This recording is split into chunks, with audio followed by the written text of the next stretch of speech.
भारतीय स्वतंत्रता संग्राम की अगली कड़ी में हमारे मुजफ्फरपुर के भी कुछ युवा साथी उस समय थे जिन लोगों ने बड़ी जोर शोर से स्वतंत्रता आंदोलन में भाग लिया था। 1942 का भारत छोड़ो आंदोलन, जिसको अगस्त क्रांति के भी नाम से जाना जाता है भारत में। तो जब 1942 में महात्मा गांधी के आह्वान पर भारत में भारत छोड़ो आंदोलन प्रारंभ हुआ और अंग्रेजों भारत छोड़ो का नारा बुलंद किया गया, उस समय हमारे मीनापुर से, मुजफ्फरपुर जिला के मीनापुर प्रखंड में एक गांव है चैनपुर बस्ती, वहां के रहने वाले अमर शहीद जुबा सहनी, जो मुजफ्फरपुर के गौरव कहे जाते हैं, इन्होंने भी बड़ी महत्वपूर्ण भागीदारी देश के लिए सुनिश्चित की थी। तो क्या किया था इन्होंने? इनका जन्म 1926 में हुआ था। मीनापुर के चैनपुर बस्ती नामक गांव में हुआ था।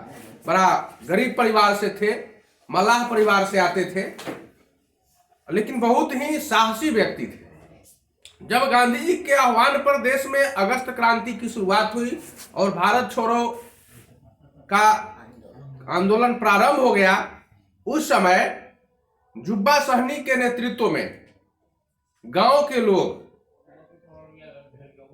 एक जुलूस निकाल रहे थे और वह जुलूस मीनापुर थाना से होकर गुजर रहा था। वहां का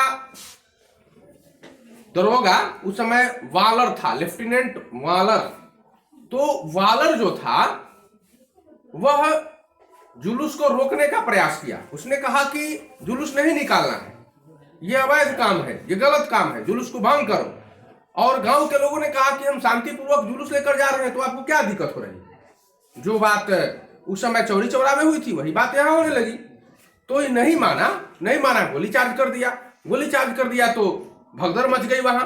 बाद में जब पूरे गांव वासियों को पता चला कि अब ये लोग अंग्रेजी सिपाही लोग मान नहीं रहा है, गोली चार्ज कर रहा है, तो पूरे गांव के लोग जमा हो गया। इतनी भीड़, थाना पर पत्थरबाजी शुरू हो गई, जिसके कारण मीनापुर थाने के जो सिपाही थे और दरोगा जो था वालर, सब थाना छोड़ के फरार हो गया, सब भाग गया जहां तहां। वालर जो था अपने खीखीर के मान में घुस गया, नुका गया। खीखीर मान देखा है ना, उधर के इतना मोट के बना देता है, वही में जाके घुस गया। सब खोजाई चारों बगल से पहुंचा, दूर रहरी के खेत में खीखीर के मान में घुसल था।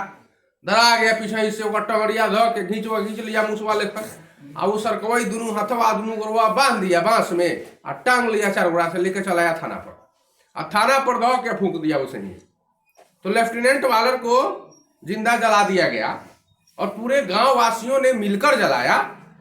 लेकिन जब सभी लोगों पर केस चला तो जुबा सहनी ने अंत में देखा कि भाई पूरे गांव में कई सारे लोगों को फांसी हो जाएगी, इससे अच्छा है कि मैं ही अपने ऊपर यह केस को ले लेता हूं। और कोर्ट में जज के सामने इन्होंने एक्सेप्ट कर लिया, स्वीकार कर लिया कि नहीं, मैंने अकेले इसको जलाया है, गांव के कोई लोग इसमें नहीं था, सहयोग नहीं किया है, मैंने अकेले जलाया है। और अंत में कब फांसी हुई उनको?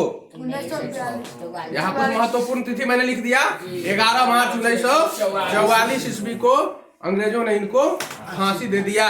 तो यही थे अमर शहीद जुबा सहनी। इनके नाम पर मुजफ्फरपुर जिले में एक जुबा सहनी पार्क बनाया गया ना। जाइएगा, पार्क के गेट पर इनके बारे में एक शिलालेख है, पूरी बात इनकी जीवनी की बातें उसमें लिखी गई है, तो उसमें बहुत सारी जानकारियां आपको मिलेगी।